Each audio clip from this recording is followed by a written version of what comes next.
comes to us from Wrestling Inc. Yeah, so the report reveals members of AEW Disciplinary Committee behind CM Punk's termination. He gets in a mix-up, which I think we've talked about several times now. He gets in a mix-up with Jack Perry at last August AEW All-In. And then after that, they're forced to kind of fire him.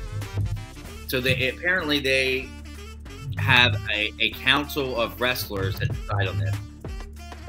Chris Peck, an outside name attorney, and former WWE champion Bryan Danielson. Yes.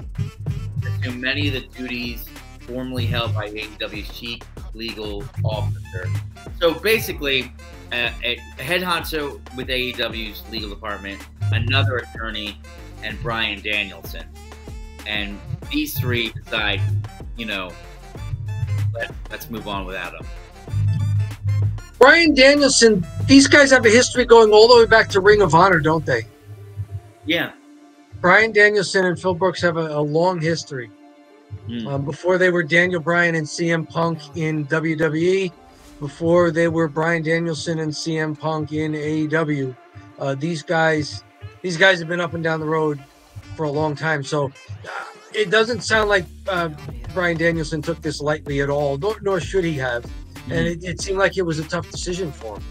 Yeah, but I think it's telling in his tweet here. My dad always told me the right thing is often the hardest thing to do. It won't always make the most money. It won't always be the most popular, but it's the right thing to do. And to that point, I agree. If he's in that role and CM Punk, after getting one physical confrontation, gets in a second physical confrontation just before his match, Tony Khan's right there. He's knocking over monitors as he's in this physical confrontation. And then he goes out to wrestle his match. The guy's just unhinged in AEW. He was unhinged in AEW. And, maybe they'll put a noose on him in WWE. But, yeah, so that's this article here. It looks like Bryan Danielson is kind of the guy that made the decision. But ultimately, I think it was the right decision. I think he had to do it. What do you think, Dom? I don't know all the details, but I do know it looks like Bryan Danielson was in a tough spot, but he kind of had to be disinterested and put aside whatever history he may have had with Phil Brooks, the person, and the co-worker in multiple organizations. I mean, these guys wrestled together in 3 major promotions at least.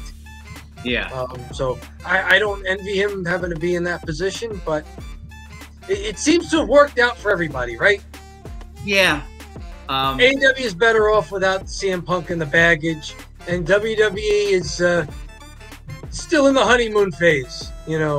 They can still enjoy the honeymoon phase, and they're going to get something out of them until something goes haywire. Even though they're remarrying their ex. And you should never do that, right? I don't know. I wouldn't know. I mean, remarrying the ex. No, this is like old high school sweethearts that broke up, and then they went away to college, and then college is over, and they're in their late 20s, and they rekindle, and they're like trying to get it back together again. It never works, but people still do it. So let's see if this relationship works as they have both aged. But yeah, so right, they've each been dumped, and it's a 20-year reunion, and yeah, right. Just rekindling things over Punch and REO Speedwagon. Exactly, songs of their times.